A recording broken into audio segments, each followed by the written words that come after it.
is 120 lakh crores.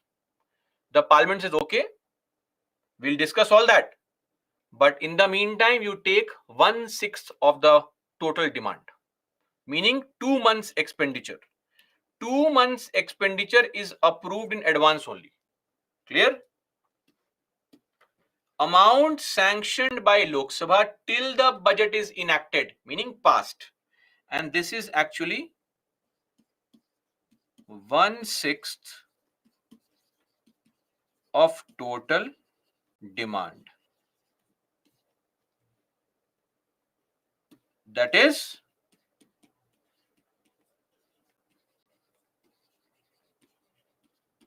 2 months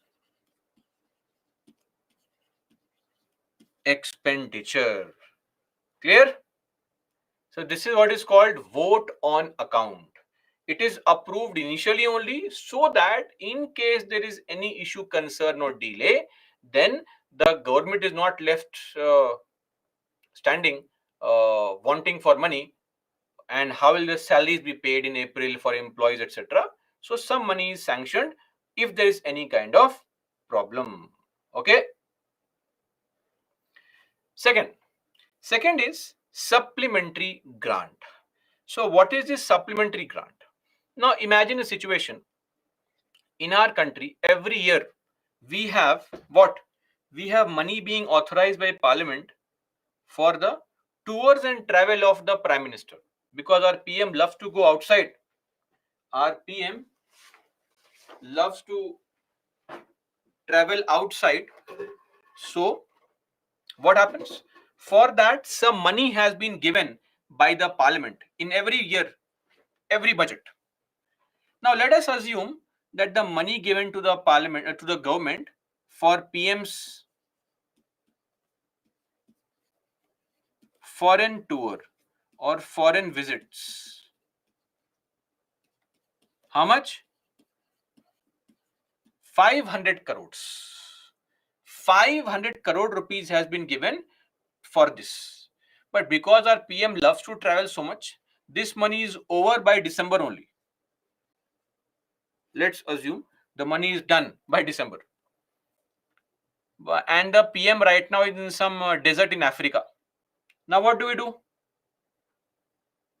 If the PM is in the desert in Africa, should we tell the PM, you stay there only. In the month of February, we'll bring the next budget and then we'll get more money and we'll call you back. Till then, stay there only.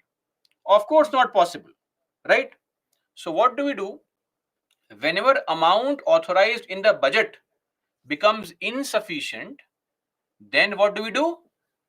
Then there is a fund which is called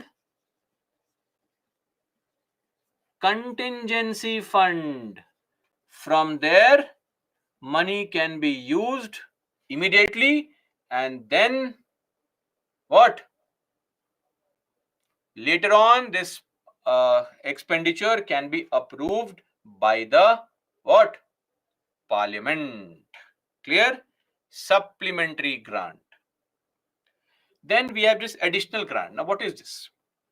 In the budget, the government can think of lot of things, but somehow there could be certain things that the government may have missed in this budget. Possible, right? You cannot plan and think of every possible scheme or program. Sometimes you may have missed on certain things. So what if the government wants to bring a new scheme right now, launch a scheme during a year?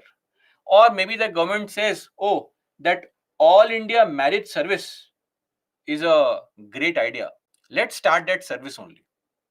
Let's hire people. So some money is to be wasted or spent in that particular area also.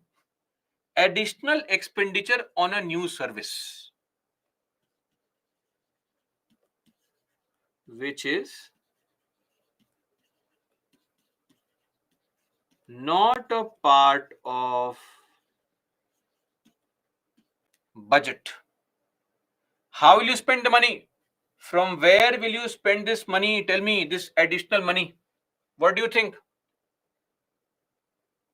This money that you need to spend suddenly on a new scheme or program, from where will you spend this money? Again, the same old story. Contingency fund. Are we clear? One stop solution. Dolo 650. Combi Flam. Everything. Fever. Dolo 650. COVID. Dolo 650. Cancer. No, not cancer, but for all problems, one solution. That's the same thing. Contingency fund. Whenever government is running short of money, they want to spend money immediately. Contingency fund. Clear? Then excess grant. So what is excess grant? When the money given to you, see what happens normally is, let us say Ministry of Power.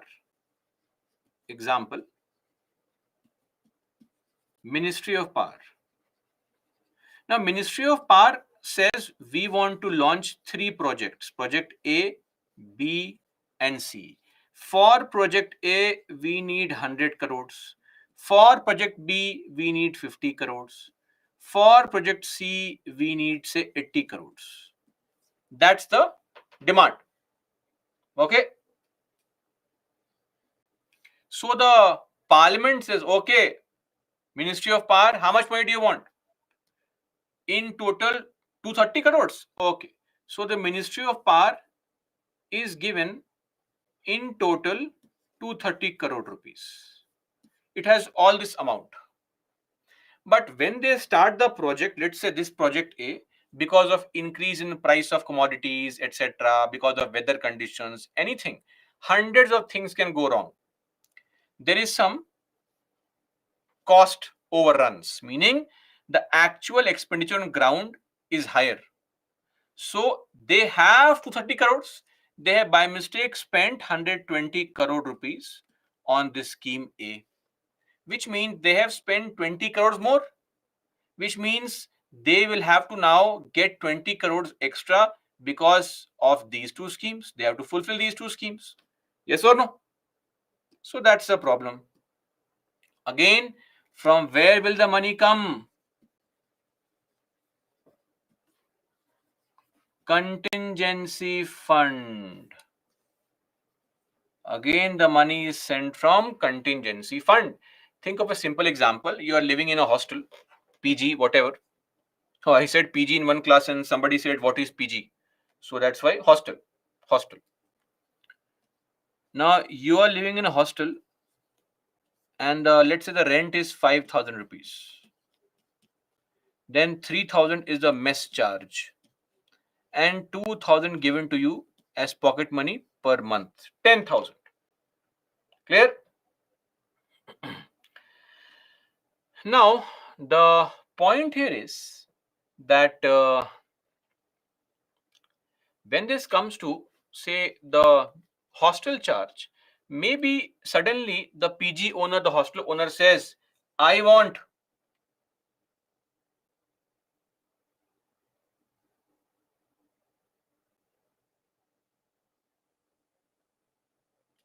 I want 5,500 rupees from now onwards. Sorry, or else pack your bags and get lost. Simple. Now, the point is that your parents have given you 10,000 rupees. You have the money. You can't find a new house immediately. So, you have to give this extra 500 right now, which means that later on you need the 500 because you are running short of 500. So, you can ask your parents, please give me the money. But at that point of time, you have to spend the money. Same thing. This is called excess grant. Are we clear on this, everybody? And then vote of credit. What is this vote of credit? At any point of time, see, in the budget, we plan for basic expenditure on schemes program. We cannot plan for a pandemic. We can't plan for some kind of natural calamity. We cannot plan for a war. So what if a natural calamity, earthquake, etc. happens? What if a war takes place and you need to spend money immediately? From where will the money come? Contingency fund, one stop solution for all your problems. Are we clear? That is called vote of credit. Okay, every time you spend money, immediately the money is coming from contingency fund. Yes, when you spend money, what happens? When you spend money, the approval is required later on, but not at that point of time. We call this what? We call this approval or authorization post expenditure. And once more point, if anybody has a doubt, sir, where is the money coming from in contingency fund? Let me remind you, while we discussed the funds, I had mentioned that money in contingency fund comes from where? Tell me, where does money come from into contingency fund? Money is coming from CFI. At regular intervals, from CFI, money is taken out and put in contingency fund. And at any point of time, what is the money in contingency fund? How much is the fund? 30,000 crore rupees. Clear? That's the total money in the contingency fund at any point of time. And when you spend some money, then again the parliament approves and refurbishes the money again and again into the contingency fund. Clear? See, when it comes to vote of credit and additional grant, don't be confused. Additional grant is a planned expenditure. Right now, the government wants to create a new program or scheme. They want money. That is called additional grant. But something unplanned, suddenly Pakistan attacks India. Now, that's an unplanned event. For that, we call that vote of credit. Are we clear? Everybody? And one person asks, oh, Deependra, from where money come in CFI? Sir, for that, please revise the lecture on funds. Where does money come from in CFI, guys? Tell me. Let's help Deependra here.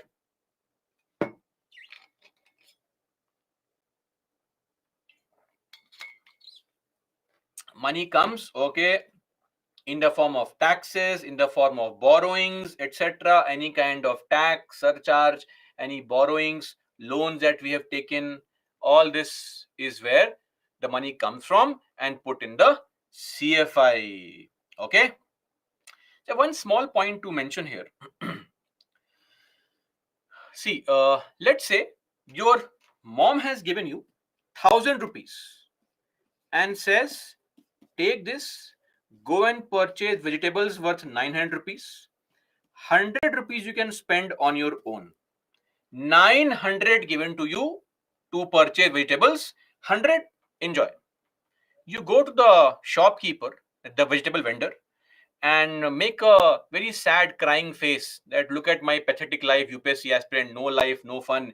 Please give me some discount. I request you, please. Right?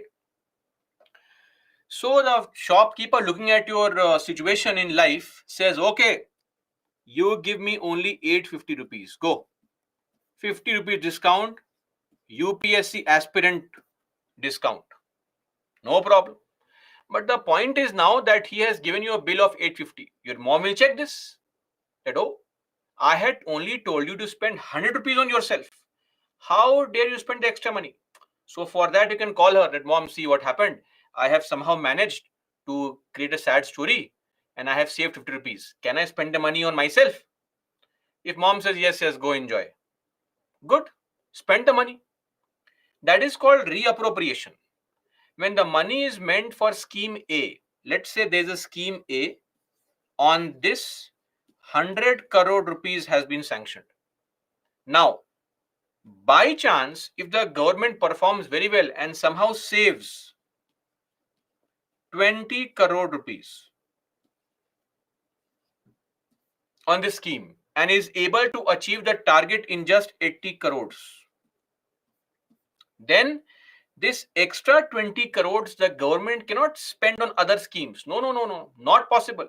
For spending this money also on some other activity, you need to get the permission of the parliament. Are we clear? Shifting money from one head to another, one area to another, one scheme to another, one department to another, that is called reappropriation. The parliament will again give you permission. Okay, you want to spend this 20 crores on something else? Approved. Look at this. Look at how intricate approvals are required. That even if I want to spend money genuinely, but on something else, then what? For that also permission is required. Everything needs permission of the parliament. Clear? Okay. Now, one more point. Look at the very first point here. Vote on account. What is this vote on account? In case there is any delay in the passage of the budget, then for 2 months, the government need not worry because the sanction has been given by the parliament. Now, think of something. If the appropriation bill gets delayed, that is why the government is unable to get the money sanctioned, right? Because there is a delay in the passage of appropriation bill. If this bill gets delayed, this also gets delayed because finance bill is passed after appropriation bill. So if the finance bill gets delayed, then how will the government impose taxes? So if there is a delay in the passage of finance bill for 20 days, so 1st to 20 April, no taxes, full enjoyment. That's not possible. For that, there is already a law in the country. That law is called Provisional Collection of Taxes Act 1931. This law gives the government the permission to collect taxes at new rates for up to 75 days till the finance bill is passed. Are we clear? Right? So this is just like a vote on account, but for the revenue part. That even without the parliament's permission, the government can keep on collecting taxes for 2.5 months, right, at new rates. This is what is called the the Provisional Collection of Taxes Act 1931. Are we clear on this, everybody? Very, very simple. You will only be confused if you have not heard me because your attention was somewhere else. Simple.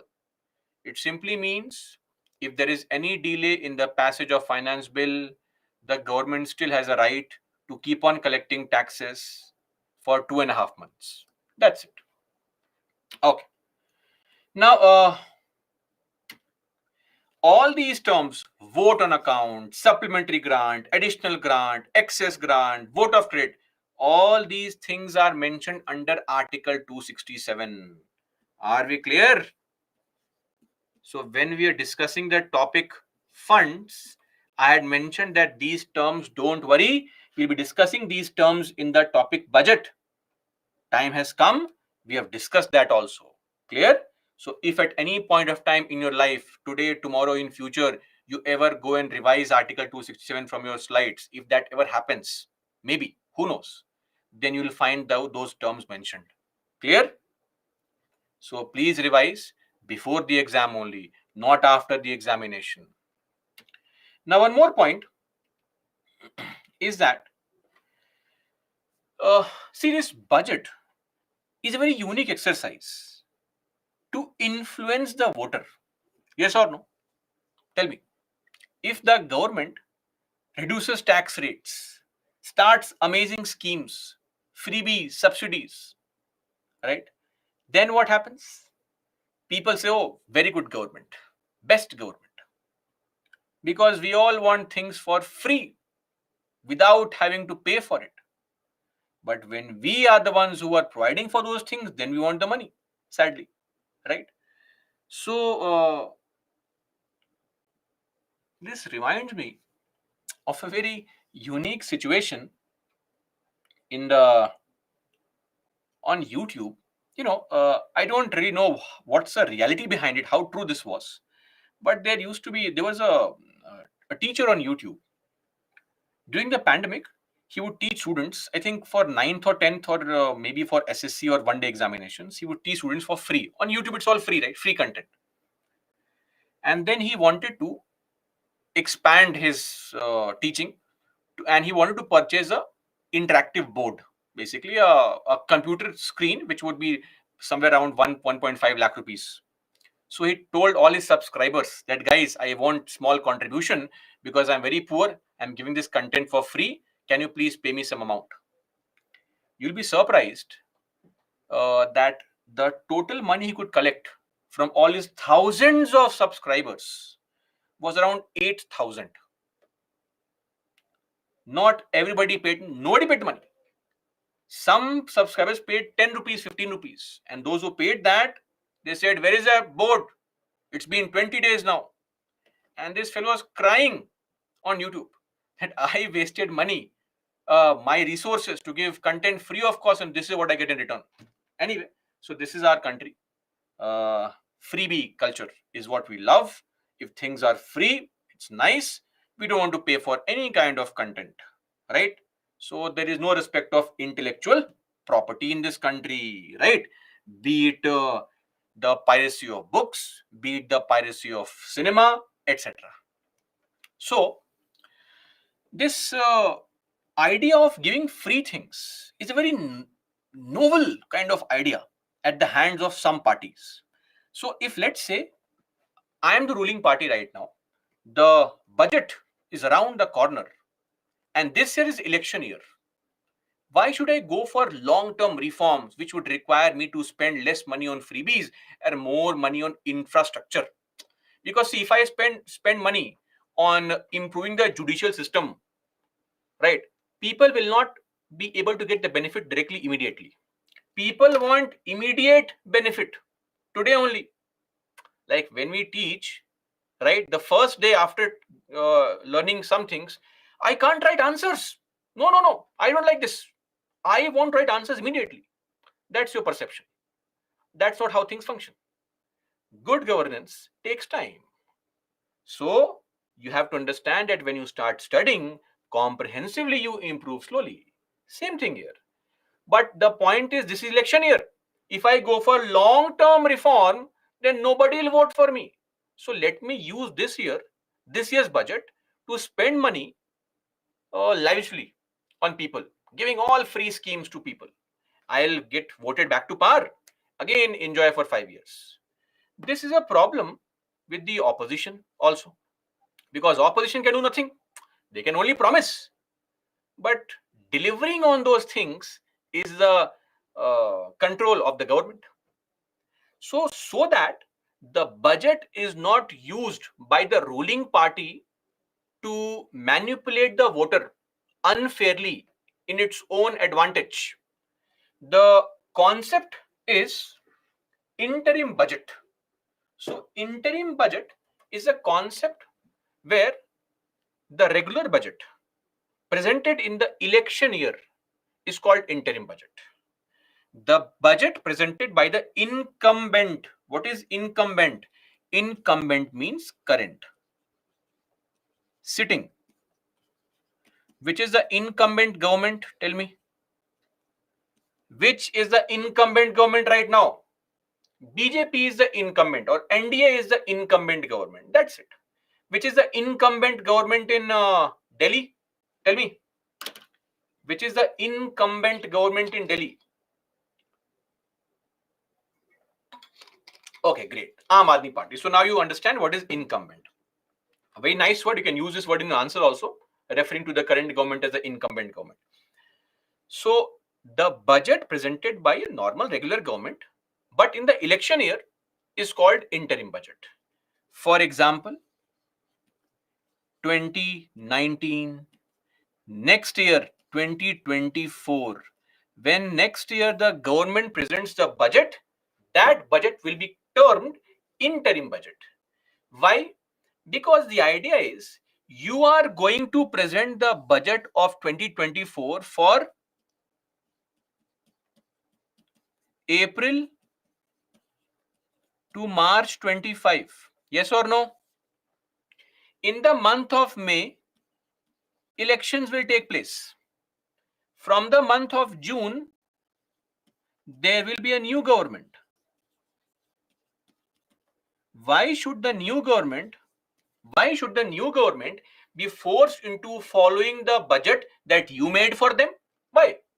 The new government should get a right to make their own budget. What's this nonsense?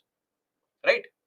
So, the idea is that the interim budget contains, yes, detailed documentation of every expenditure and also every revenue, rupee earned.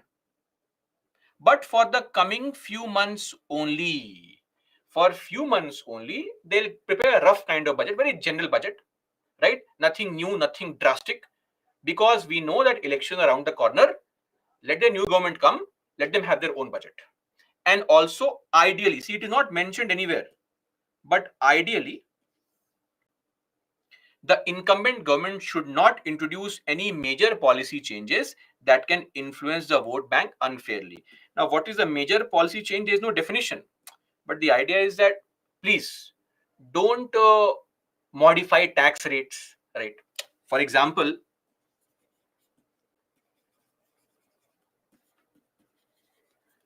reducing tax rates,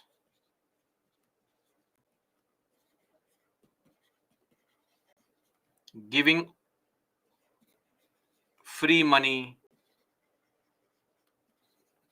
etc., under some scheme, right? Pradhan Mantri Ghar Baithe Paise Yojana. Don't launch all these schemes, right? You can promise this, that if we come back to power, we'll give everybody 1,000 rupees. That's okay. That's a promise. But when you give it beforehand, you are directly manipulating the voter. For example, see, in our country, we know very well the condition of farmers is troublesome. Most of the farmers,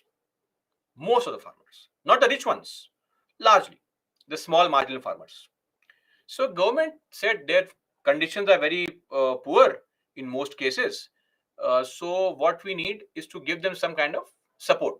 So government launched a scheme called PM Kisan Samman Nidhi, rupees 6,000 cash given to farmers, in 3 installments. This scheme was launched in 2019 budget. Now, if the government was so caring about the farmers, it could have made this an election promise also, that when we come to power, we launch this scheme. Or in 2018, 2017, 2016, but no, the scheme was launched in the budget 2019. Interim budget, election year budget. Do you think this is justified? Tell me. It's not justified. That's a problem, right? Secondly, normally tax rates should not be modified. What the government do? So right now tax bracket has been modified. So nowadays what happens is, with the new budget, that less than 3 lakhs, no tax. 3 lakhs or less, no tax. 3 to 6 lakhs, 5%. 6 to 9 lakhs, 10%. 9 to 12, 15%. 12 to 15, 20%. 15 lakhs and above, what is that? 30% tax. So at that point of time, anybody who was earning between 2.5 to 5 lakh rupees had to pay roughly around 12,000 rupees of tax, 12,500. What did government do? They did not reduce tax rate, but they gave tax discount, rebate, discount. Anybody who was earning less than 5 lakh rupees, you would get a tax discount of 12,500. Actually, anybody earning less than 5 lakh rupees, the maximum tax that they had to pay was this amount only. And the government strategically gave the exact same amount as tax discount. Now, the idea is that it's for you to decide whether these things are justified. It's okay, these are just examples. Okay, no problem. It's for you to decide whether these things are justified or not. right? And for tax rebate, you'll understand this better once you study economics as well. How is tax calculated, etc. Just think of it that the government simply gave tax discount to people of the country. How much discount? 12,500 rupees discount. Simple. Clear? Suresh, incumbent government means what? Arey sir, what are you doing here?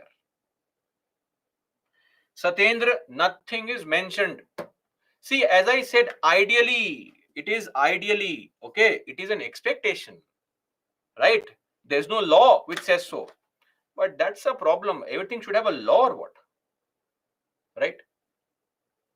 Sometimes there should be some propriety on your own part, integrity on your own part. But sadly, our ministers and politicians want a law for everything.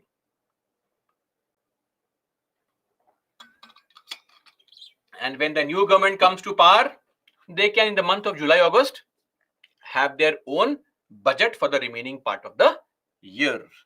That's it. Interim budget. Ashay, as I said, you will get this more when you study in economics, but please understand that just think of it that the government gave a tax discount.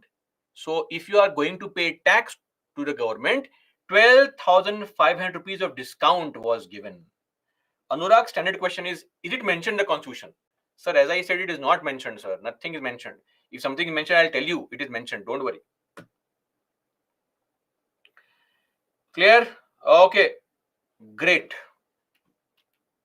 Let's solve this question. Came in 2011.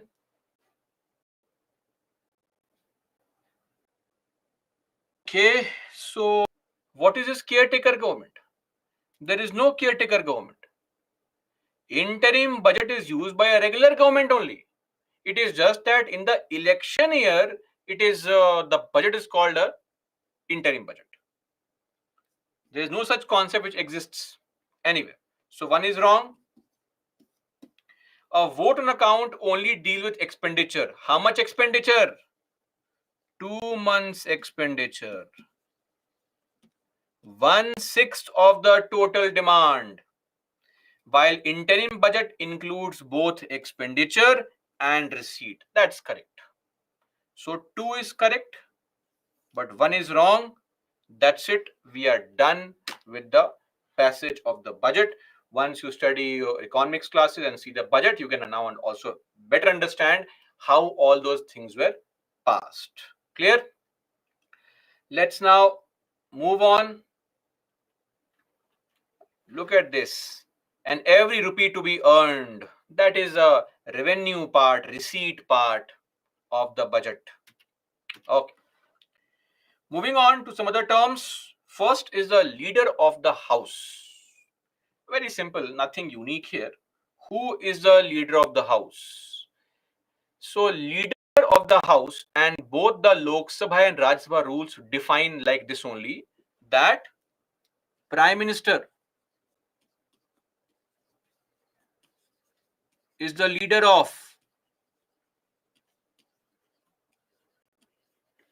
whichever house he or she is an MP of.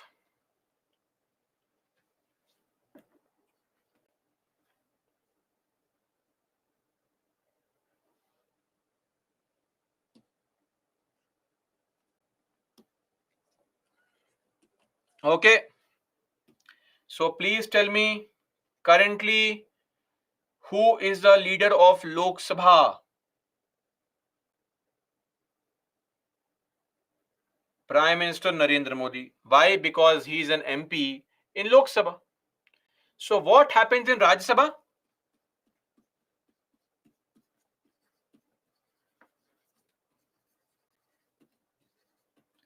Any senior minister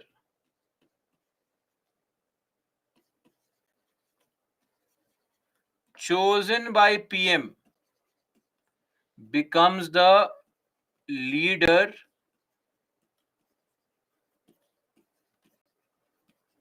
in the other house. Clear? For example, this person is Mr. Piyush Goyal.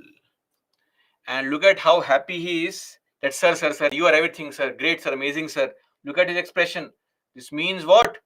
That the PM has chosen him and says, okay, come on, enjoy this post. Clear? So, the leader in the other house is chosen by the Prime Minister. In this case, this person is the leader in the Rajya Sabha. Clear? Okay. So now what's this leader's role? Don't think that leader is senior to the presiding officer. The boss is the presiding officer. Leader acts as a spokesperson of the house and represents the house on ceremonial functions. Also maintains coordination between parties, and the presiding officer will consult the leader only, consulted by the presiding officer with respect to arrangement of government business, when to adjourn the session, when to prorogue the session, how should we place all the bills, etc., which bill you want to discuss before, which bill afterwards. So normally the presiding officer consults the leader of the house on all these matters. Okay, there is no benefit as such, it is just a respectable honorable post. That's it. Can the PM be a leader of Rajya Sabha? Yes, of course. We have seen in the past. For example, Dr. Manmohan Singh was an MP from Rajya Sabha and he was a leader of Rajya Sabha. Clear? And at that point of time, in 2004-9 Lok Sabha, 2004-2009 Lok Sabha, Pranab Mukherjee was leader of Lok Sabha. And from 29 to 2014, the second Congress rule, UPA rule, because Dr. Manmohan Singh was a member of Rajya Sabha, he was a leader in Rajya Sabha. Then Sushil Kumar Shinde was the leader of the Lok Sabha. But anyway, it's a ruling party only. What's the point? You have your own speaker, you have your own leader of the house. Nothing unique, right? What is more important is this post, leader of opposition. Because in the country, opposition is divided. Various parties are a part of opposition, right? See, right now you may think that opposition has come against Narendra Modi. That is a rare thing. And such kind of oppositions never stand. Because if your target is not development but to defeat a person, it's a very shallow governance strategy. The same thing happened in 1970s also. When Janta Party was not one party, but a group of 5 parties plus CFD coming together to defeat Indira Gandhi. And that can't be an agenda. I mean, the big problem with the opposition right now is that they want to defeat Narendra Modi. Why, please give an alternative model of governance. That's a request right now. Give us a model of governance. So what? What is your idea? That's a concern. But anyway, normally the opposition is also divided into various parties. So we want that there should be a collective conscience of the opposition, collective conscience, one, and question the government as collectively united as one, standing up tall against the government. So they should choose from amongst themselves somebody who is called a leader of opposition, right? Leader of opposition is not mentioned in the constitution, it is a statutory post. Firstly,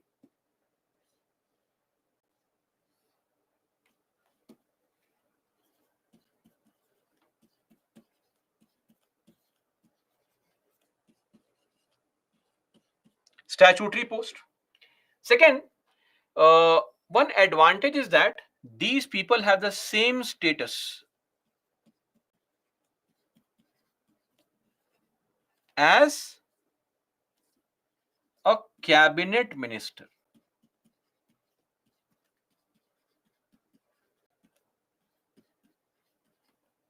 So same rank, same salary, etc. So this post is mentioned where? Mentioned in this law called the Salaries and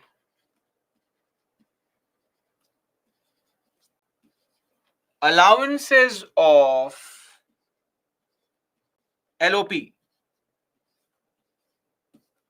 Leader of Opposition, Act 1977. Clear? This is where this post is mentioned. What's the criteria? You should be a member of the House, of course. You should be recognized, meaning appointed, chosen by the presiding officer. So presiding officer will choose you. Number 3, you should belong to that party in the opposition which has the greatest numerical strength. In the opposition, there are multiple parties: Congress, YSR, AITMC, or AITC, DMK, etc. Which party has the highest numerical strength? Meaning maximum number of MPs. Clear? Arey, LOP is leader of opposition here. What to do? How to survive this onslaught of geniosity?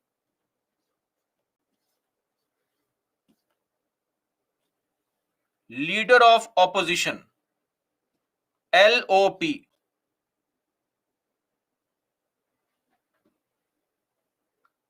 Who is LOP now? Oh, okay. Okay. Now, coming to the very important point, who is the LOP now? Somebody says, sir, I want to know the name of LOP. Okay.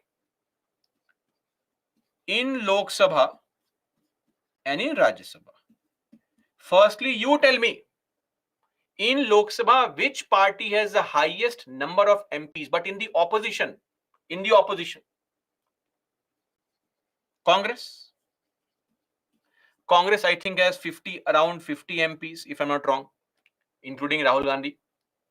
In the Rajya Sabha also, Congress only. I think Congress in Rajya Sabha has 31 MPs. Okay. But if you observe, we have an LOP in the Rajya Sabha. Mallikarjun Kharge is the leader of opposition in the Rajya Sabha. But in the Lok Sabha, there is no leader of opposition. Why? Strange, right? I mean, Congress is the party with the highest number of MPs. Why no LOP? Please understand. There is also this rule given by the very first Speaker of India, G.V. Mavlankar. So G.V. Mavlankar said that, see, yes, you have to be the largest opposition party. Agreed. One more criteria is there, that the strength of the main opposition party to be officially recognized as such must be equal to the what? Quorum of the House. Now tell me, what is the quorum? 10%? Yes or no? 10% or 1/10 of the total strength. Let's see. In the Lok Sabha, what is the quorum? Number, I want number. What's the quorum? 543, 10%, 54.3, at least 10%, 55. Raj Sabha, what's the quorum? 245, 24.5, meaning 25. So the point Mavlankar was making, or G. Mavlankar was making, that apart from this criteria, this also is there. So yes, Congress is the largest party in the opposition in the Rajya Sabha. It has 31 MPs. Quorum is how much? 25. Is Congress meeting the quorum? Yes or no? In the Rajya Sabha? Yes. So we have LOP in the Rajya Sabha. But the quorum of Lok Sabha is 55. Is Congress meeting the quorum in the Lok Sabha? No. That is why no LOP in the Lok Sabha. Are we clear on this? See, Mavlankar rule is just a rule made by speaker, and you know very well, the speaker is the one who is the final interpreter of rules, regulations, constitutions, and also parliamentary conventions. But just to mention this point for your knowledge, not important, that there is a law called Parliament Facilities Act 1998. Under that law, there is a rule, Direction 121, where this is mentioned.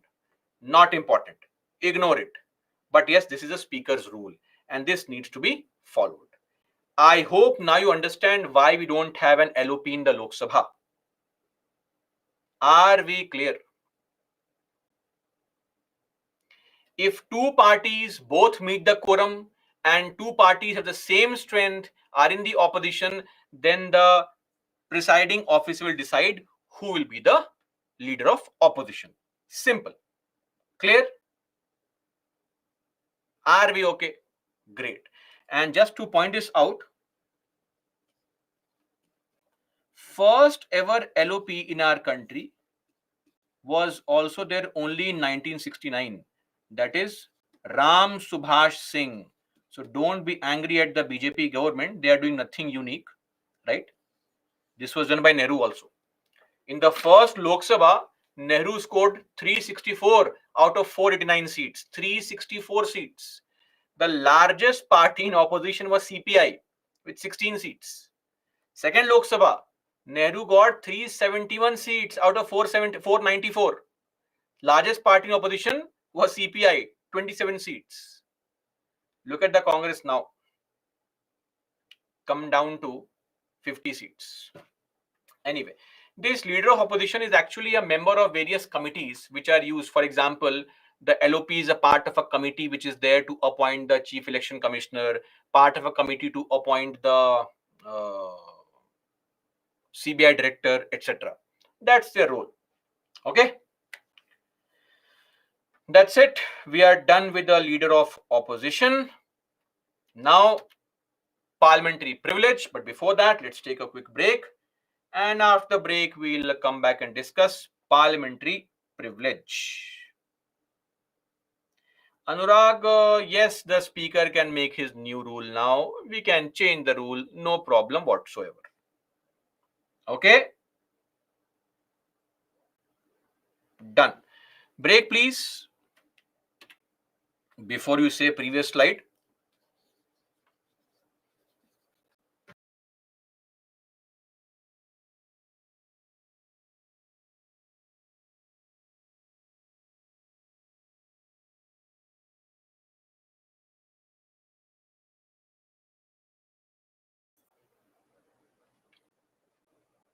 Let's look at the parliamentary privileges. So, what are these parliamentary privileges? See, when it comes to any kind of benefit being extended to our members of parliament, also the state legislators, that is what is the reference to parliamentary privilege, right? So, think of this situation. Our MPs have been elected by us. They are the elected representatives in the house. So, of course, they need to have some kind of provisions, or they need to have some kind of benefits, some kind of concession, some kind of immunity, some special treatment, some differential treatment, which will not just ensure that they perform their functions with independence and effectiveness, but also is a mark of respect, dignity, honor, authority. So, for all these reasons, we have what is the parliamentary privilege. This is nothing but some special concessions enjoyed by the legislators individually and the house collectively also, to do what? To facilitate their work. And in short, what's the reason? Why do we have special benefits for them? So one thing is that it is necessary in order to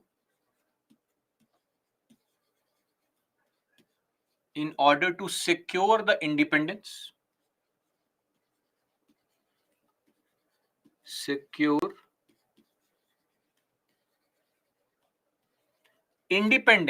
and effectiveness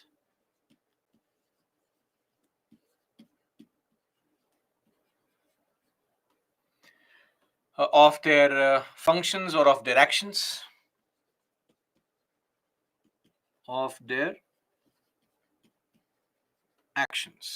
and number two is also to maintain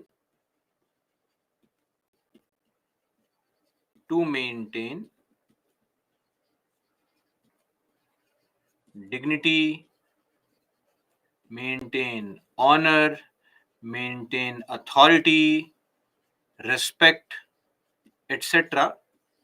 for the post. These are the two reasons why we have a special treatment of the legislators. Okay, that's it. Now, coming to collective privilege. These are some privileges that the House enjoys collectively. So, whatever happens in the House on a daily basis, the House has full authority to publish what we call the debates happening in the House, right? And not just that, the House also has the authority to prevent others from publishing those debates, right? That's a collective privilege of the House. Then, now let me just clarify, media cannot be prevented from publishing reports of what is happening in the House. So, maybe if you want to take out a publication, Lok Sabha debates on a daily basis, you may not be allowed to take that out, right? The House can say, no, only we will publish that. But if the media wants to publish an article with respect to what is happening in the House, then the media is allowed to do it. So that's the idea, that we give free play to media, because the very important role of media is to also inform the public of what is happening in the House in general, right? So that's there.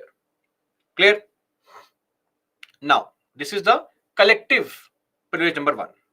Then I think we already knew that the House can exclude strangers from its proceedings, and the House can hold secret sittings also, right? So at certain points of time, with when the leader of the House requests, then the House can also have a secret sitting wherein nobody who is an outsider, meaning nobody who is a non-member, may be allowed to sit. That's possible. And otherwise also, if you want to go and sit in the House, the speaker or the presiding officer can say, sorry, please get lost from here, we won't allow you to sit in the House. That's also possible.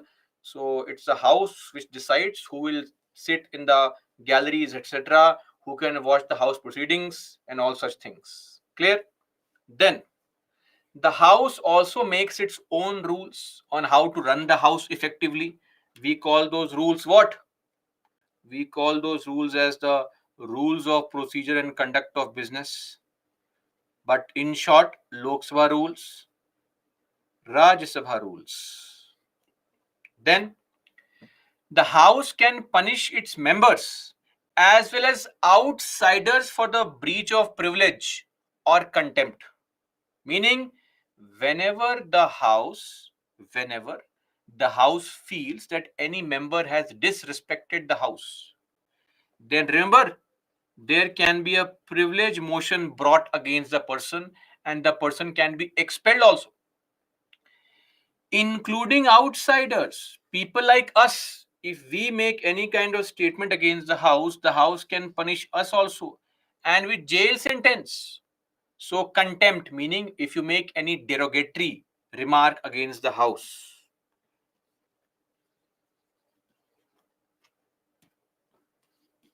any kind of derogatory remark, which a remark which can attack the dignity or lower the authority of the House, then you can be punished.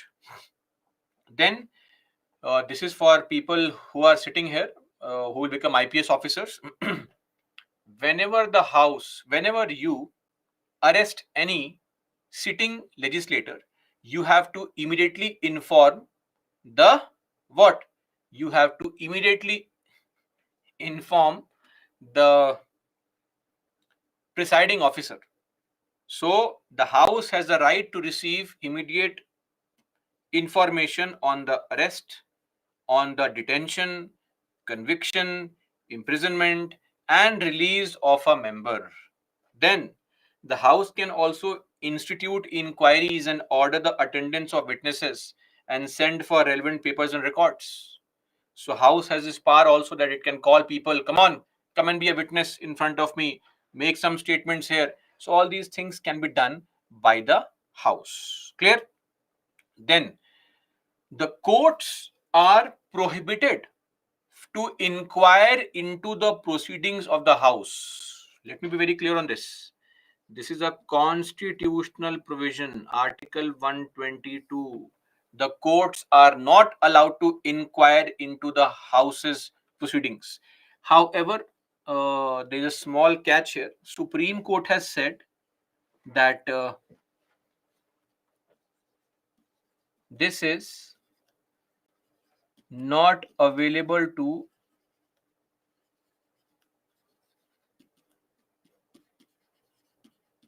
unconstitutional activities. So if there is any unconstitutional activity going on in the House, then the Supreme Court can interfere, because Supreme Court is the protector, the custodian, the guardian of the Constitution. Then no person, so again for those IPS officers, if you're an IPS officer, when you want to arrest a member or an outsider inside the precincts, the boundary of the House, that's not allowed without the permission of presiding officer. So next time the police comes to arrest you, please run inside the nearest assembly or the Lok Sabha Raj Sabha building, and the police will have to what? Take the permission of the presiding officer. In the meantime, run away from there. Don't do all this. When the police comes to arrest you, please offer yourself for arrest. That's it. No person, either a member or outsider, can be arrested, and no legal process, a warrant, can be served within the precincts boundary of the House without the permission of the presiding officer. So presiding officer's permission is required in case you want to do what? In case you want to serve any arrest warrant or arrest somebody within the House. Now coming to individual privilege. As an individual member of the House, what's the privilege? So there is this section 135 capital A of CPC, the Code of Civil Procedure 1908. So what does this say? This says that in civil cases, freedom from arrest, not in criminal cases.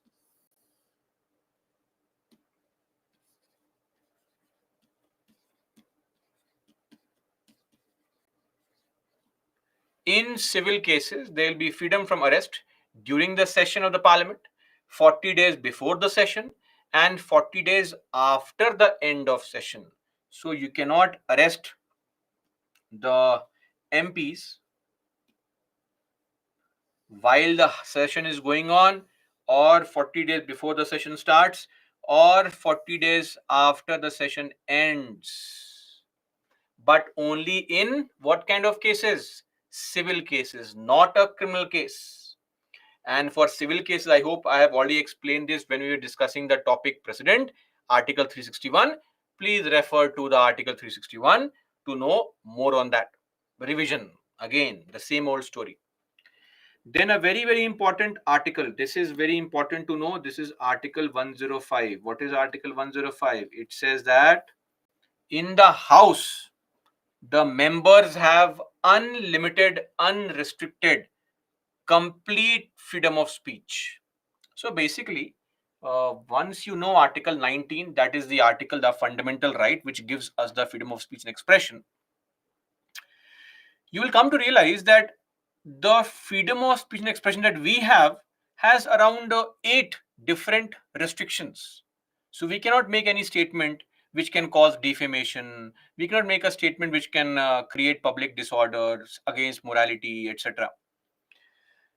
Or else quote. But no member is liable to any proceedings in any court for anything said, for anything said, or any vote given by him or her in the parliament or its committees. Clear? And of course, they are exempted from jury service. What is this jury service? Any idea? Jury service. Have you seen the movie Rustam? No? Have you seen the Johnny Depp and Amber Heard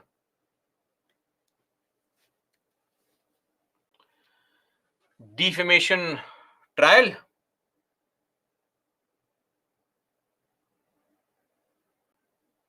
Okay, no problem. I'll explain what is jury. So this is a system which happens in USA now, not in India. Think of it. The judge is sitting here, and here you have the accused. Here you have the public prosecutor. Public prosecutor, government's lawyer. Okay. Now, these two lawyers, ideally you will feel that these two lawyers are fighting the case in front of judge. Yes or no? Judge will give this kind of judgment. But no. There are some people sitting here. They are called jury. Who is a jury? Jury is a concept which is based on a very simple idea. Take some people from society. These are normal people sitting here, common people like you and me, rich, poor, young, old, men, women, educated, uneducated, literate, illiterate, various professions. The jury actually represents society. So some random people are chosen, and the point is that if these people find you guilty, so the accused and the public prosecutor, government lawyer, they are fighting the case to convince the jury whether you are guilty or not. Clear? And if the jury says yes, guilty, then the judge will only give the punishment, decide on what will be the quantum of punishment. This is the concept of jury. It is not there in India.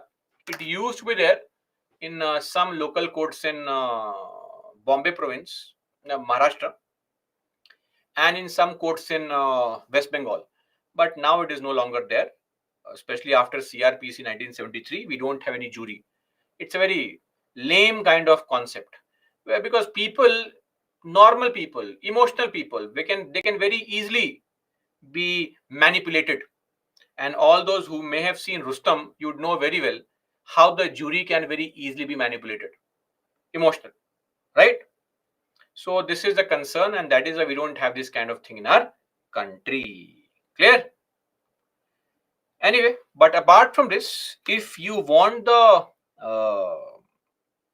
MP to come and be a witness in any case, then while the parliamentary session is going on, the MP can say, sorry, I will not be a witness right now.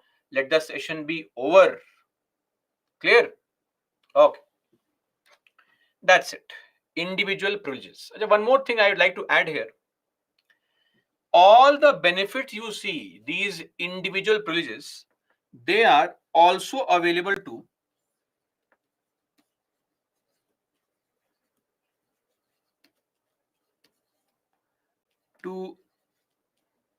those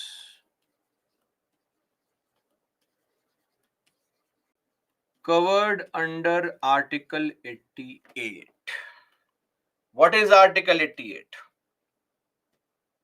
Now, I want to know, please, what is Article 88?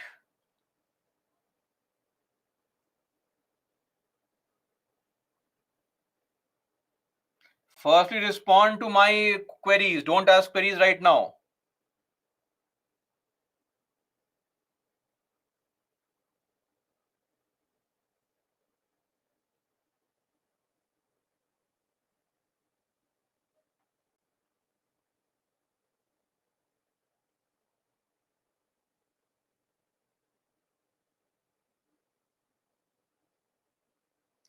Don't cut, copy, paste the article here. Come on, grow up. Okay, great. Some of you know, others no idea. Some trying to cut, copy, paste and impress me. Good for you.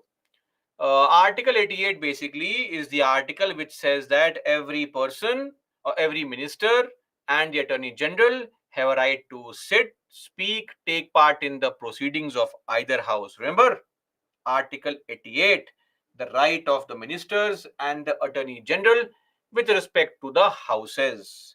So, if you are a minister, even if you are not an MP, you will still be enjoying all these privileges. If you're an attorney general, you still enjoy all these privileges. Clear? That's it. Okay, so that is all as far as individual privileges or benefits are concerned. Now, special powers of Lok Sabha. What are the special powers of Lok Sabha? Meaning those powers that only the Lok Sabha has, but the Rajya Sabha does not. One is, of course, Article 75. Right? What is Article 75? Article 75 simply talks about the idea of collective responsibility.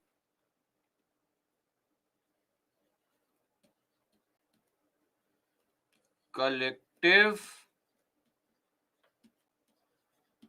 responsibility, because of which things like government formation will take place only in which house? Lok Sabha. Things like various motions, like adjournment motion, censure motion, etc., can be introduced in which house? Only the Lok Sabha. Then superior power with respect to money bills, whether it is a introduction of the money bill, whether it is the passage of money bill, whether it is any kind of modification in the money bill.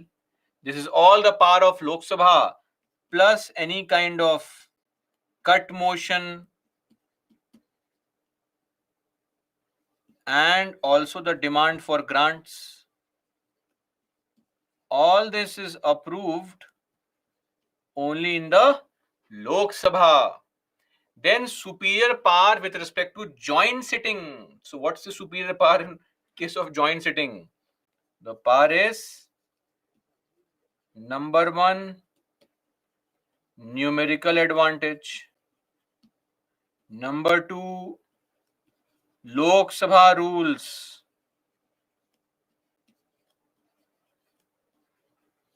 are followed. And number three, the presiding officer is the speaker. Then premature withdrawal of national emergency. So please ignore this for now, my dear aspirants. Don't panic, don't worry. when we study national emergency, I will personally myself tell you, explain this point. Are we clear? But till then, don't panic at all. Nothing is happening. It's all okay. Things are all under control. Okay. Last point. If you look at this dominance of its members in all joint committees, what's the idea here? The idea here is that when we talk about any kind of parliamentary committee, for example, if you talk about what? DRSC. Do you remember this committee called DRSC? Departmentally related standing committees in the budget. Yes or no? I had mentioned that there are 24 such committees, and these committees have MPs from Lok Sabha and Rajya Sabha. But look at the Lok Sabha MPs, 21 MPs. Rajya Sabha, 10 MPs. So the point is that in any such committee where you have MPs from both the houses, you will find that there is always this dominance of the Lok Sabha in terms of membership in that particular committee. Clear? Okay. So this is the special power of Lok Sabha. Similarly, we have some special power of Rajya Sabha also. These are the special powers of Rajya Sabha. So, of course, Rajya Sabha is not subject to dissolution. This is we call this house as a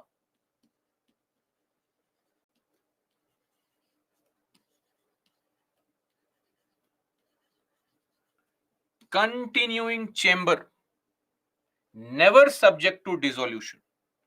Then tenure of individual MPs is 6 years, whereas in case of Lok Sabha, it's maximum 5 years. Can you please mention the article here? Read the point and mention the article. Tell me, what's this article? Okay, great. Some of you are mentioning correctly, others are writing random things.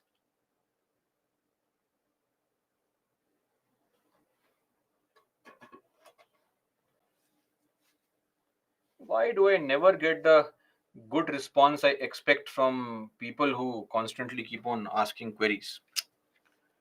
Article 67, Clause B. And what is this? Initiating, starting, beginning, moving the proceedings for removal of vice president, which requires what kind of majority? Tell me. Okay, requires effective majority. Then these two articles, 312, 249, Rajya Sabha can authorize the parliament to create a new All India service. Rajya Sabha can authorize the parliament to make laws on stately subjects. We had explained this sufficiently. And this authorization is with 2/3 of total strength. Yes or no?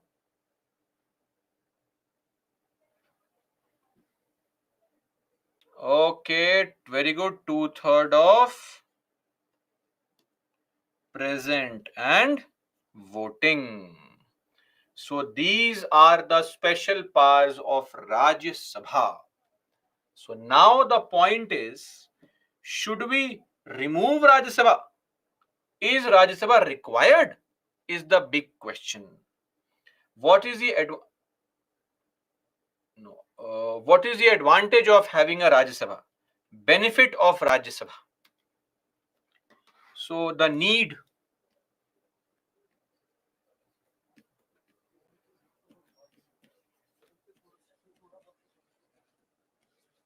the importance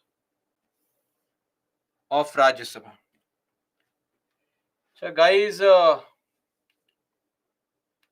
would now request all of you to keep a pen and paper with you. I'll dictate a question which you'll have to note down. Okay, I won't write the question here. That is the advantage of attending the live class. Okay, anyway, but so kindly have a pen and paper ready in front of you. Anyway, coming to need and importance. First point, Rajya Sabha comprises of MPs who are chosen by the people in the states, called MLAs. So Rajya Sabha is seen as a representation of what? Representation of the states.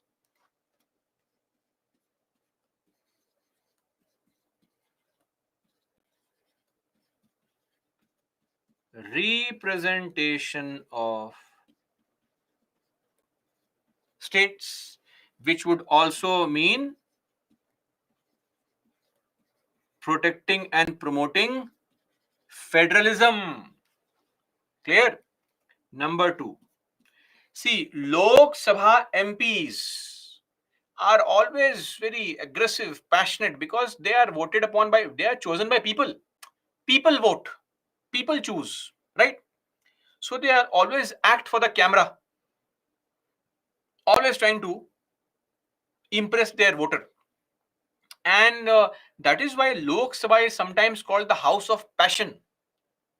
It's the Rajya Sabha which keeps a check on hasty passage of bills. Sometimes bills are passed in hurry, right?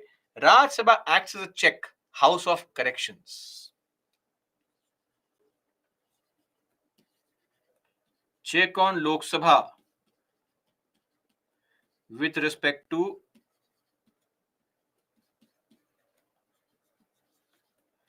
bills passed in a hurry.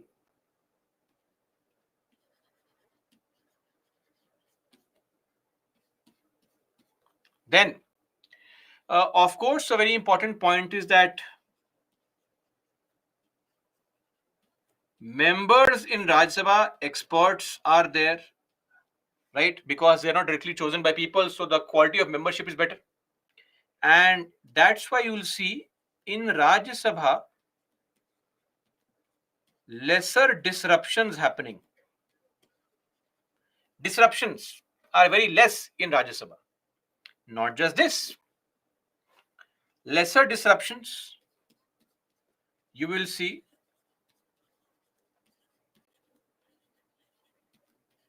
better quality of debates, lesser disruptions, a more rational behavior.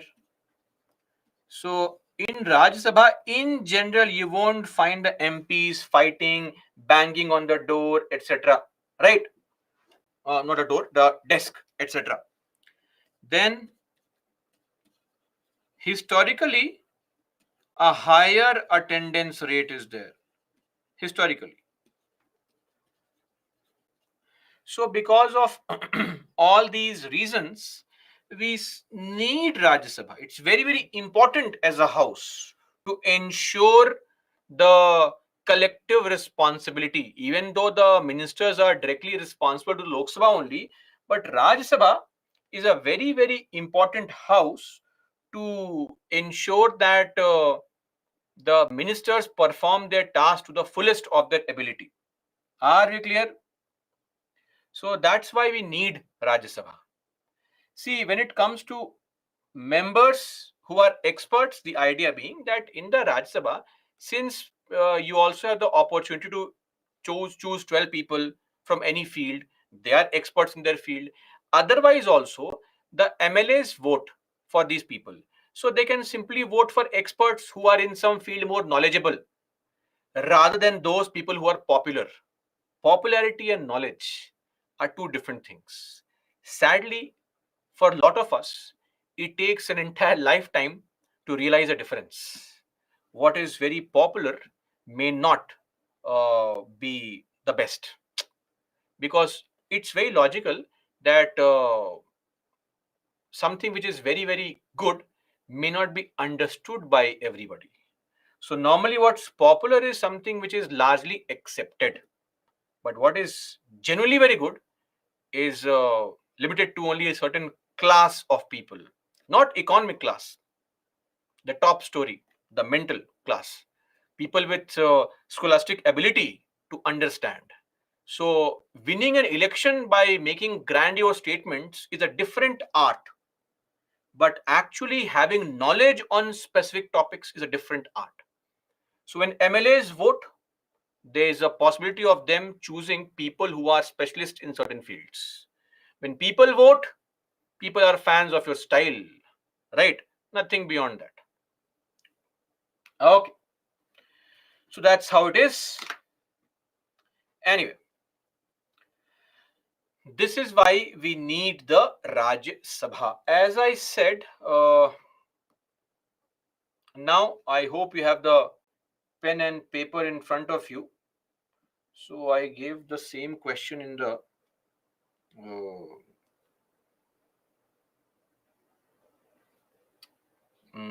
weekend batch. So please write the question now.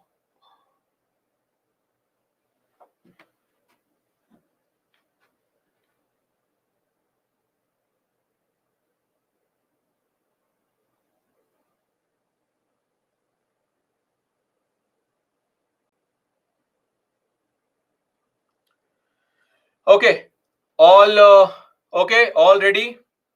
Should we dictate now, or is there somebody who's still waiting for the pen paper?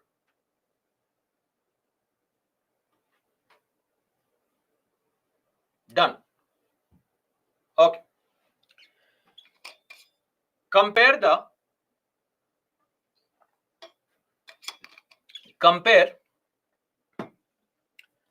the special powers. Compare the special powers provided to Rajya Sabha and Lok Sabha. Full stop. Compare the special powers provided to the Rajya Sabha and the Lok Sabha. Full stop.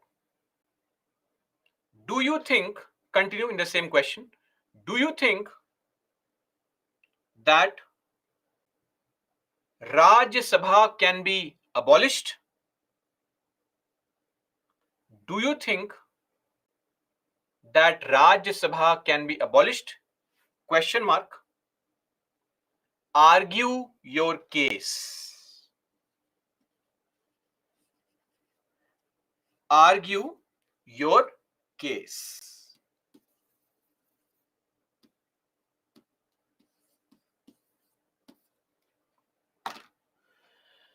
Okay, so it's a 150 word answer only. So just write this answer in 150 words, share to Target IS, and get your marks. Okay, great. Now, before we move on, solve one question also. This question asked in 2020. Easy question, nothing much to discuss here. 150 words.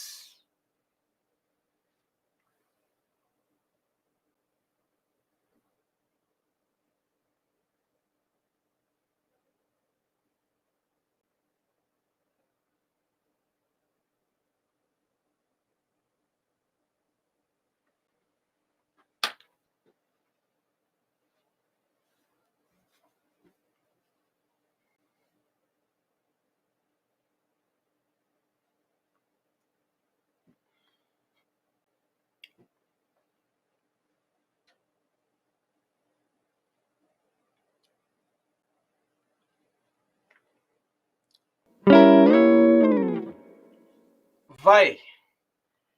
Why are people marking A, C, and D? We just saw the topic. How can you be so wrong? Raj Sabha has equal power with Lok Sabha. Creating a new All India service is a special power of Rajya Sabha. Where is the equality? Removal of government through NCM, right, is a special power of Lok Sabha. Where is the equality? Making cut motions is a special power of Lok Sabha. Where is the equality? Amending the constitution is the equality. A bill amending the constitution can be introduced in which house? Tell me. Either house, by any member, no joint sitting, and it's mandatory for the president to give assent. Right? Simple. So, amending the constitution is where they have equal powers. Should we move on now? Okay. We are effectively done with the chapter Parliament. We'll just study one more topic which is best studied along with the chapter Parliament, and that topic is Anti-Defection Law, Schedule 10. Okay. So now what exactly is this anti-defection law? But before that, what is the meaning of defection? What is defection? Tell me. Defection refers to disloyalty. In your friends group, school days, college days, sometimes you would change the group of friends. Why would you change the group of friends? Maybe before the examination, trying to get more marks, change the group. Or even now, you had a friends group, but now you want to find a new friends group. Why? Because you want a UPSC friends group. So you defect, right? Disloyalty. Defection refers to nothing but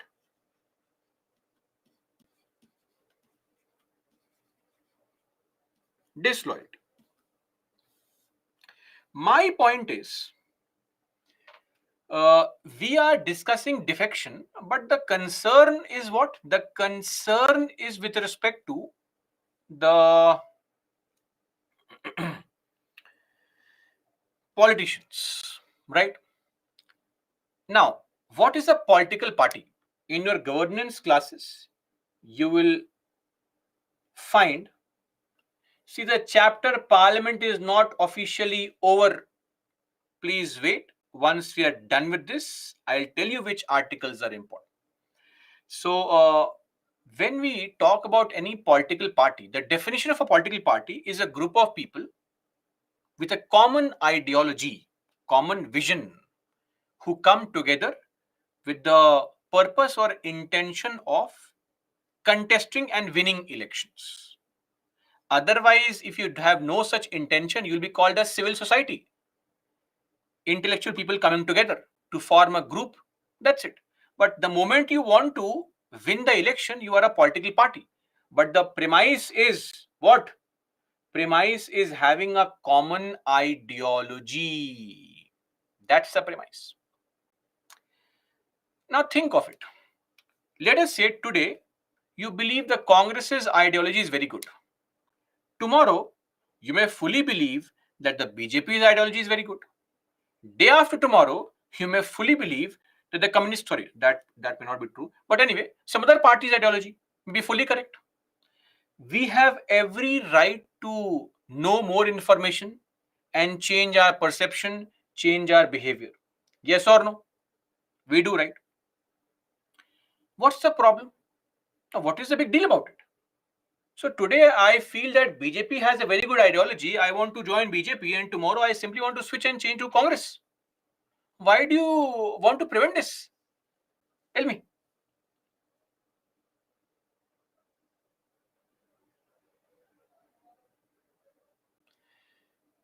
First and foremost, nobody is preventing me and you. Let's understand. This anti-defection is limited only to legislators, MPs, MLAs, MLCs, not to all the party workers.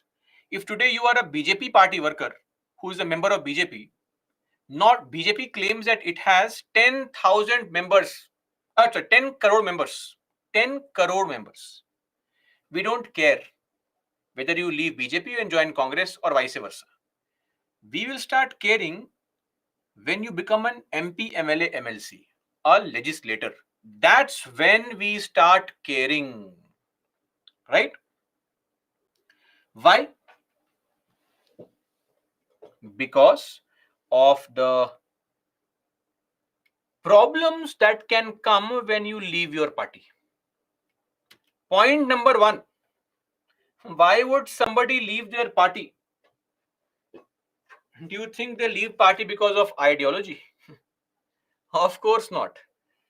One reason why people leave their party is because of better opportunities, minister's post, corruption. Point number two, if today 100 MPs from BJP leave BJP and join Congress, BJP government collapses, instability. Tomorrow, if 100 MPs again go back to BJP, again government formed. So this can create instability as well. Instability in the government formation. Okay. Now, one more thing. Think of this. Today, people of Wayanad have voted for Rahul Gandhi. Also, one primary reason would be that Rahul Gandhi is not a member of BJP. But if Rahul Gandhi now goes and joins BJP, is he not cheating or breaching the trust of people? Yes or no? If people have voted for you because you are from BJP and you leave BJP and go to Congress after winning the elections, you are also breaching the trust of voter who voted for you. So it also causes a breach of trust of voter. And not just this, Supreme Court says so, that political parties survive. The bread and butter of political parties is the respect that they have in the eyes of people.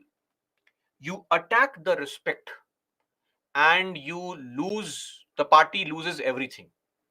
I'll give a very good example of it. Rahul Gandhi, BJP selectively targeted Rahul Gandhi. In fact, there were a lot of statements that Rahul Gandhi did have a lot of faux pas moments. He would make some errors in his speeches. But so has our Prime Minister. So has Mr. Amit Shah. You don't see memes of those people, right? But selectively, memes of Rahul Gandhi were floated to target him, call him names, and make him sound silly. Attack the leader, and you diminish the respect of party in the eyes of people, right? So much so that now his resurgence has come again, though he has improved his image now. In the recent times, he has drastically changed his image. But nevertheless, in the back of your mind, you will always have this doubt. So the best way to decimate your opposition is to make fun of them, laugh it off. Simply, the most demotivating thing you can do to somebody is make fun of them, right? That's the same thing. So what happens is, the respect that a party has in the eyes of people is what is the survival of the people, the party. If you find that on a daily basis people are leaving this party, you'll say, oh, this party is completely bogus, nobody wants this party. And when you defect, keep on changing parties, what you're doing is, you join a party, take the advantage of party's name, fame, its worker base, etc., win election, and kick the party, use and throw like a chewing gum, and move on for greener pastures. That is going to be wrong. So you are also reducing a political party, which is a collective group of people with a common ideology, to some casual, informal platform where you come as you please and you go as you please. So reduces parties to casual or some kind of informal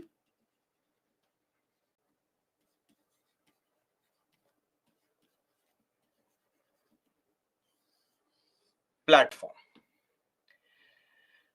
Because of these reasons, we thought that there should be some law to prevent it. Are we clear? A law to prevent legislators from changing their party, not the party members and all. So just to clarify here, a party can comprise of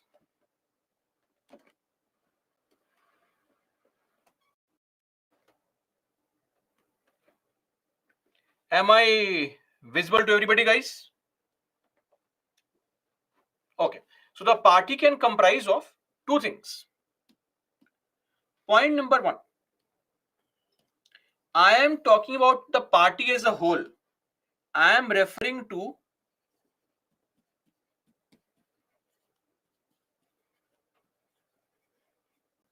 political party. This political party has lakhs and lakhs of members spread across the country, crores of members. BJP, Congress, because these are very big parties, national parties, they claim to have crores of members registered in BJP, registered in Congress. Members.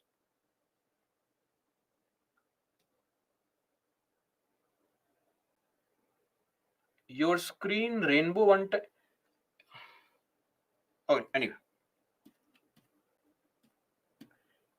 But in your political party, let's say BJP has 10 crore workers, but some of those people from BJP have won the election and have become MP, MLA, MLC. Yes or no? Let's assume this small group of people from your party have won and become MPs, MLAs, MLCs. We call this group as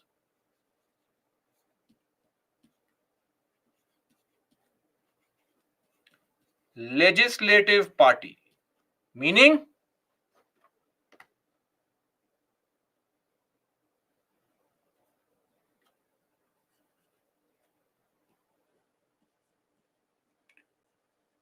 party members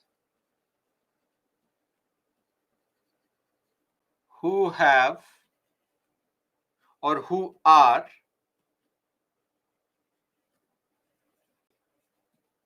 legislators. Could be MP, could be MLA, could be MLC. Are we clear, everybody? What is a legislative party? In like, if this is a BJP, these are the legislative BJP. No doubts here. Please don't ask me later on, sir. Again, once more, what is legislative party?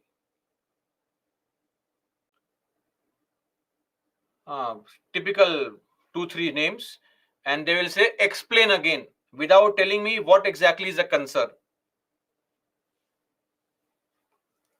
Okay, so this is what is legislative party. So basically, anti-defection law is applicable on these people only. You change your party, go to some other party, nobody cares. These people change party, these things happen. To give you an example, which all of you would be aware of only, there was an MP, sorry, MLA called Gaya Lal. Now, Gaya Lal was an MLA from Congress. Gaya Lal, this is a story of 1967. 1967 in Haryana, Hodal, Palwal. So, Gaya Lal left Congress and joined Janta Party. Okay. Within 14 days, he again left Janta and joined Congress back. 14 days. 14 days. Can you believe, in just 14 days? The Congress spokesperson took Gaya Lal to a press conference and told in the press conference, Gaya Lal वापस आ गया है. Gaya Lal has come back. Gaya means gone. Now he has come back because Gaya Lal has come back again. But little did they know that on the same day, in the evening, Gaya Lal went back to Janata Party.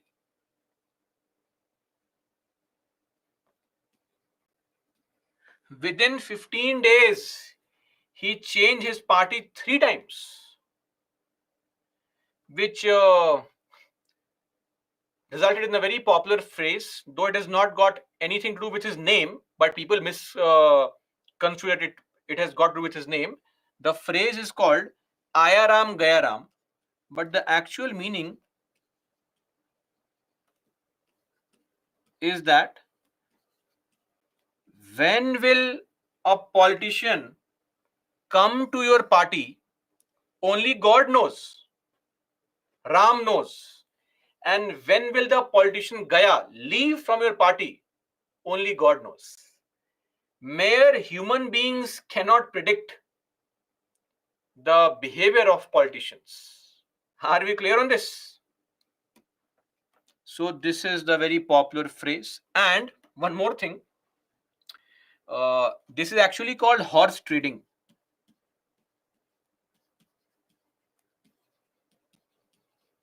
What is horse trading? Horse trading means buying and purchasing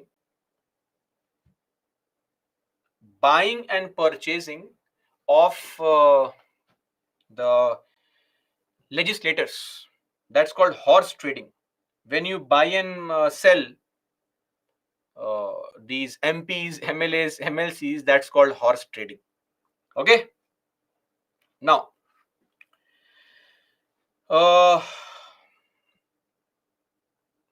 since this is a very serious concern, back in 1960s, late 1960s, 1967 to 1969, around 1900 plus people changed their parties across the country.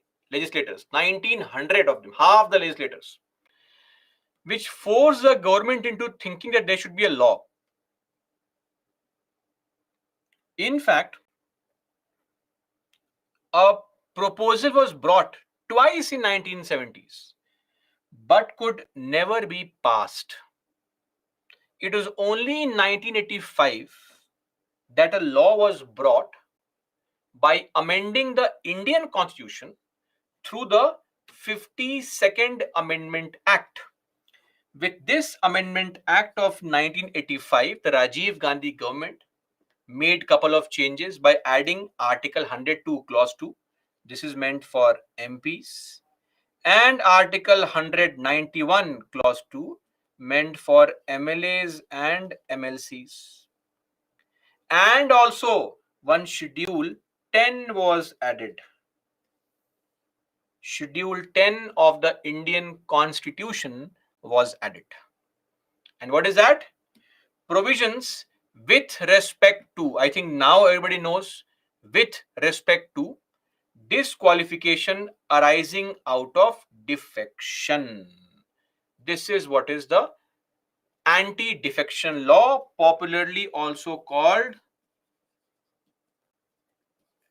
anti-defection law or ADL. This is what is the ADL. Clear? Now, what are the provisions under this law? So since we are saying this is an anti-defection law, meaning if you leave your party, you will be disqualified, right? Disqualified from being a member of the house. So what exactly is this disqualification? Now, before you write questions, please follow. I will explain everything, but when you write questions, you will forget or you will not be able to hear what I'm saying. So, in the house, the parliament, the assembly, the council, etc., there are these legislators, MPs, MLAs, MLCs. Now, they can be of 3 types, not good, bad, and average. They can either belong to a political party, Number one, first type of member can be somebody who belongs to a political party. BJP MP, Congress MP, TMC MP, etc. If you are a member of political party, you are not allowed to leave your party. Are we clear? I'll repeat once again. If you are a member of a political party, you cannot leave your party.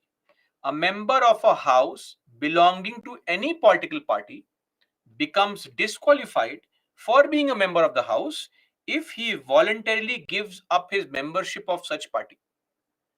Whether you join some other party or not, that is not a concern for me.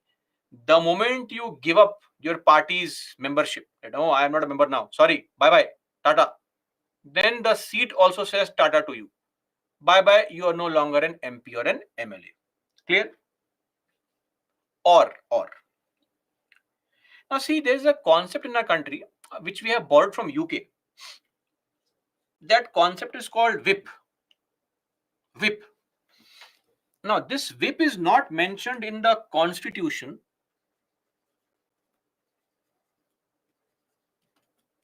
but still this has been borrowed from UK. So what is a whip?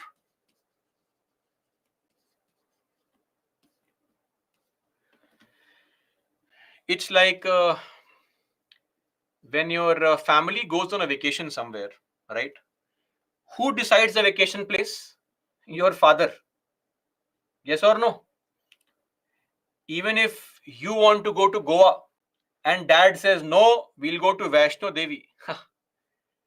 Keep your Goa dreams aside. You are going to Vaishno Devi. Simple. Are we clear on this? That's how it is. You have to agree. Say yes, yes, yes. Very nice. The point is, the same thing happens in the parliament also. Let us say a bill has come up for discussion. The bill, let's say the bill is there to rename India into only Bharat. Let's assume. Or this bill that is called the BNS bill, Bharatiya Nyay Sanhita bill. BJP has brought this bill. Now BJP tells all its MPs that, listen guys, you have to vote yes for this bill. Don't vote no in favor. Congress in the opposition says, guys, all the Congress MPs, come here, come here. You all press the red button. No, don't vote for this bill. As an MP, it is your duty to vote according to the party's instruction. This instruction given by the party to all its legislative members to vote on any kind of bill, proposal, etc. in a particular direction is called a whip. Instruction. Clear? Now, when I have to, let's say I'm a BJP MP. I'm a BJP MP and I have to be told that, okay, you have to vote yes. But who will tell me? How will I come to know of this on my own? So somebody has to inform all the MPs. That one person is appointed by the party only. Every party has that one person. That person is called Chief Whip. Who is this person? He is responsible for administering the whipping system, meaning that all the people of the party who are MPs, they should come on that day and should vote according to the party's instruction. This is what is called, or this person is what is called chief, who is called Chief Whip, who ensures that everybody gets informed of how to vote, for whom to vote, what to vote, etc. Now, whip can be of three kinds.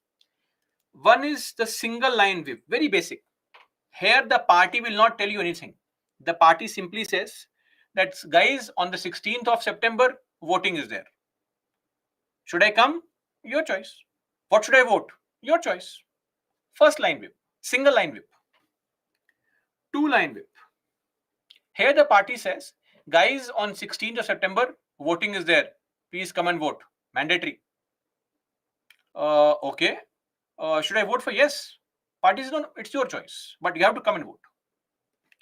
But the 3-line whip is the one which we refer to in terms of disqualification. And what is that?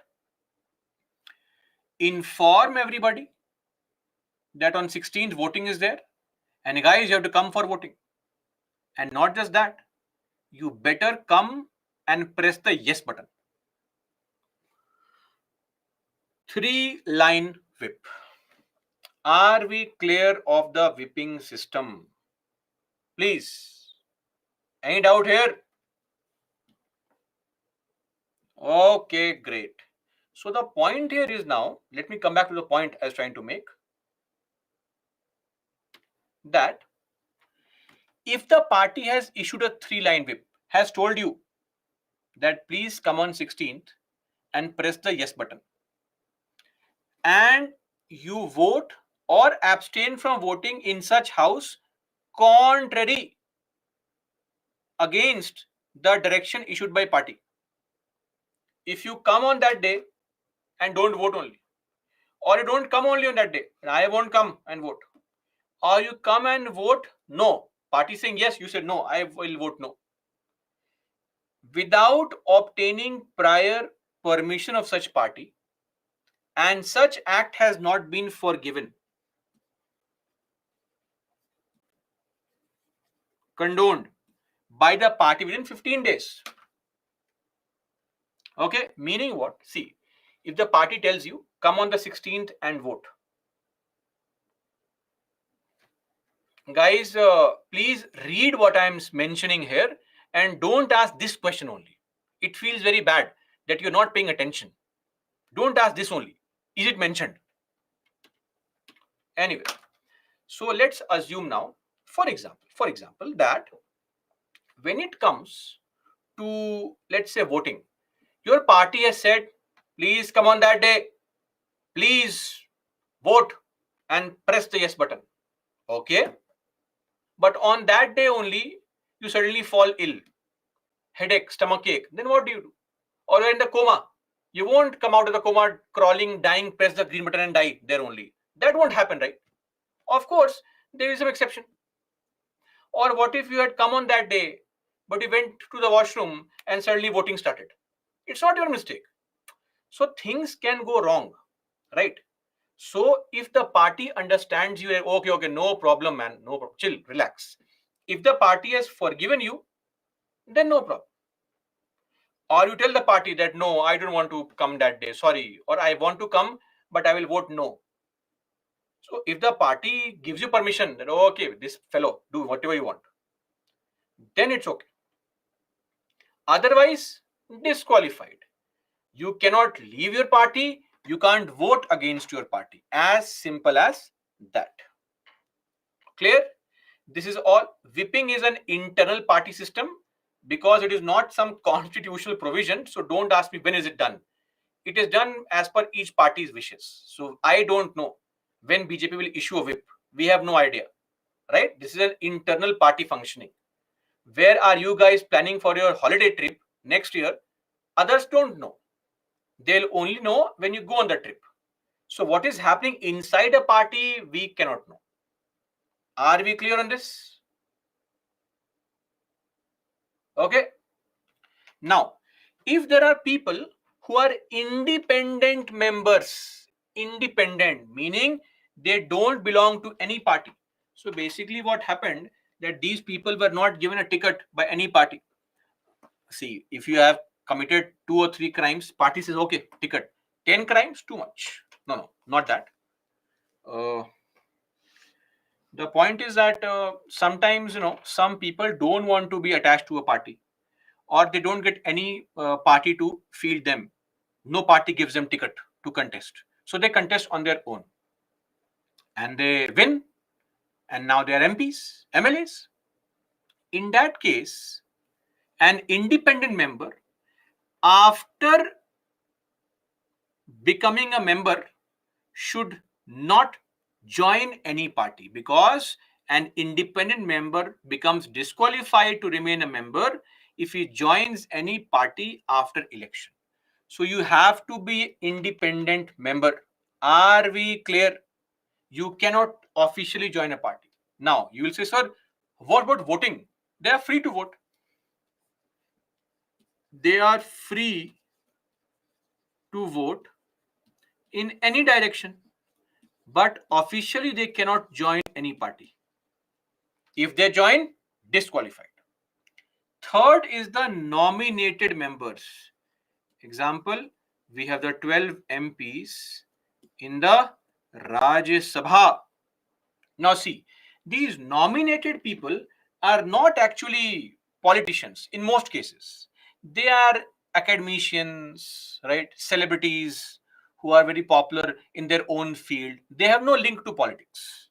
Ilayaraja. What does Ilayaraja know about politics or PT Usha? Nothing. They are masters in their own field. But if we have made them a member, don't you think we should give them a chance? What if they want to join a party? What if they have interest? Who knows? What if they show some interest? So, in that case, what's going to happen is, as soon as they take the seat in the house, first 6 months, we give them a small window that if you want to join a party, join any party you want. Only once. Not that today, let's join BJP. Next day, let's join Congress. No, no, no. You join any party once. Once you have joined, you can't leave the party. So, a nominated member of a house becomes disqualified for being a member if he joins any party after the expiry of 6 months. 6 month window is there. So, for them, 6 month window to join any party. Once, that's it. You will not be allowed to leave the party once you have joined. Because once you have joined, then you are a party member, and if you leave, anti-defection law, disqualified. Are we clear on this? Everybody? So, as I said, you can join any party, whichever you want to, but in the first 6 months only, not afterwards. These are 3 ways in which members can be disqualified. Clear? Disqualification. Now, also, just to independent members disqualification, what is the difficulty here to understand? It's a very simple thing.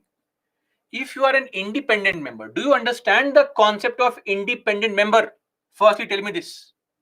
If you don't belong to a party, you can still contest elections. You can still win elections, right? If you are an independent member, meaning you don't belong to any party, independent members, those who do not belong to any party. Okay? So, these people are not allowed to join any party. Are we clear? Everybody? Okay. So, this is with respect to the disqualification as far as the members are concerned. Now, the next 2 points are exceptions and the deciding authority. Let me just tell you one thing. Deciding authority. Who decides on these matters? The presiding officer decides on these matters, meaning the speaker or the chairman decides on these matters. And let's end our discussion here only today.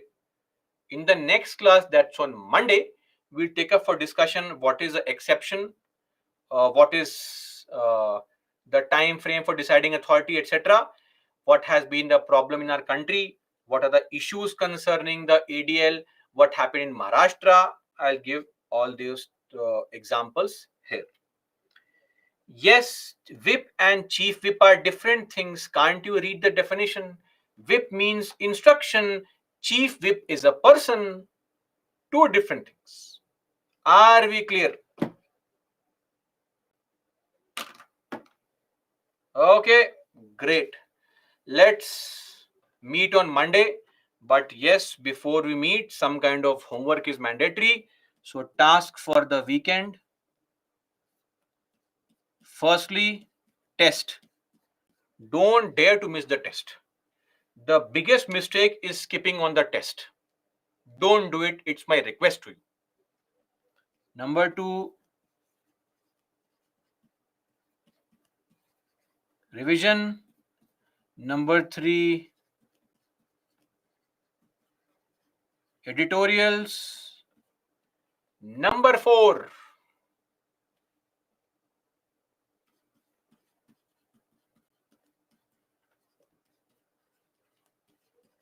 political theory revision. Number five, Yojana and Kurukshetra. Please read the August edition now. And of course, for people preparing for next year, you have to additionally read the monthly magazine. Clear? And I gave a question in case you want to write the answer. Please write the answer. And I would request you, please write the answer. Okay? Abhishek, not required. Mayank Vadwani, you'll get the entire PPT later on. Let me first. The class is going on. And if you say previous slide, this means all other people, we have to ignore them and move to the previous slide. At least have reasonable expectations. The sense of entitlement is way too much.